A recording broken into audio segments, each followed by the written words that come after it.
अभी परमात्मा का ज्ञान आपके ईव समझ में आवेगा। आज जो दास आपको समझाना चाहता है कि जैसे आज सबसे ताज़ा दुर्घटना और सबसे भयंकर आज तक की इन तीर्थ यात्रियों के लिए ये है कि केदारनाथ के दर्शनार्थ गए हुए इन बद्रीनाथ केदारनाथ के श्रद्धालुओं के ऊपर कितना कहर टूट गया, परिवार के परिवार नष्ट हो गए। इसलिए ये ज्ञान आज आपके समक्ष करना अनिवार्य हो गया और अब ये सबको स्वीकार्य होगा। दास बहुत वर्षों से देख रहा है, कोई अमरनाथ पर जाते हुए कभी 2000 कभी 1500 बर्फानी तूफान के अंदर बहुत से मरते सुने गए। एक बार हरिद्वार के अंदर वो नीलकंठ के जो मंदिर है उसके ऊपर एक पर्वत पहाड़ का टुकड़ा टूट के गिर गया, वहाँ सारे मारे गए, वो नीलकंठ भी टूट गया। फिर वो टुकड़ा पत्थर का टुकड़ा जो भारी पहाड़ था, पत्थर बहुत भारी, उस रास्ते में लुढ़कना शुरू हो गया जिससे यात्री ऊपर चढ़ रहे थे ऐसे ऐसे, और उधर से वो लुढ़कना शुरू हो गया, पीस दिए वहाँ से लेकर नीचे तक।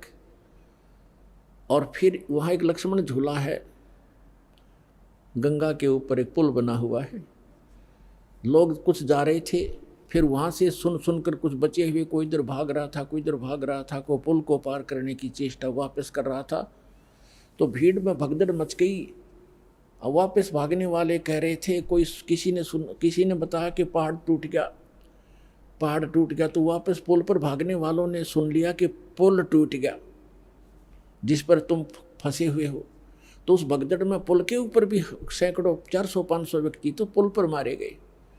और कुछ डर से इस डर से कि पुल टूट गया तुम नीचे कूद जाओ, वो दरिया में गिर कर मर गए, गंगा में। 2500 व्यक्ति मरने की उसमें आशंका व्यक्त की गई थी। और नीलकंठ भी टूट गया जिसकी पूजा करने गए थे, और वही दशा आज हो रही है। तो ये सबसे बड़ी दुर्घटना मानी जाती थी। 2500 आदमी मर गए और आज सब सीमाएं लांघ दी काल ने। उस केदारनाथ के धाम को स्थापित करवा कर कितना नाश करवा दिया। अब इसने स्थापित करवाया, वो अब बताएगा इसके अंदर दास ये कैसे क्या हुआ।